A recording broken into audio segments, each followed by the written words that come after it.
Il n'y a pas de plus grand amour, dit Jésus, que de donner sa vie pour ses amis. Aussi les premières générations chrétiennes ont-elles beaucoup médité sur la parabole du berger qui donnera sa vie pour ses brebis, en se représentant comme le bon pasteur. Jésus avait voulu révéler à la foule qui l'écoutait les pensées du cœur de Dieu, son dessein de miséricorde.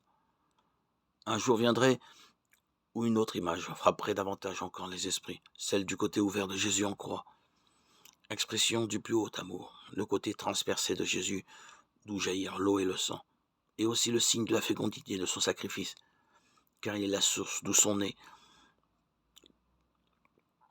le peuple chrétien et son Église. Au cours des derniers siècles, par-delà le côté ouvert, c'est au cœur de Jésus lui-même que devait s'attacher la contemplation des chrétiens, comme au symbole des merveilles de l'amour de Dieu pour nous. En contemplant le cœur du Christ, les uns peuvent entendre avant tout un appel à la réparation pour les péchés des hommes. D'autres viendront puiser la joie aux sources vives du salut. D'autres enfin, les yeux fixés sur Jésus, se laisseront instruire par lui, pour apprendre à le reconnaître dans leurs frères. Il y a un parallèle saisissant entre la lecture de l'Évangile.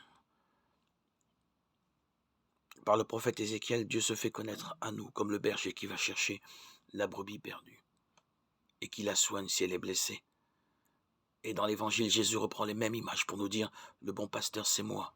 Il est la révélation du Dieu d'amour, de l'amour qui est en Dieu. Jésus a vécu jusqu'à en mourir. La preuve que Dieu nous aime, va nous dire saint Paul, c'est que le Christ est mort pour nous.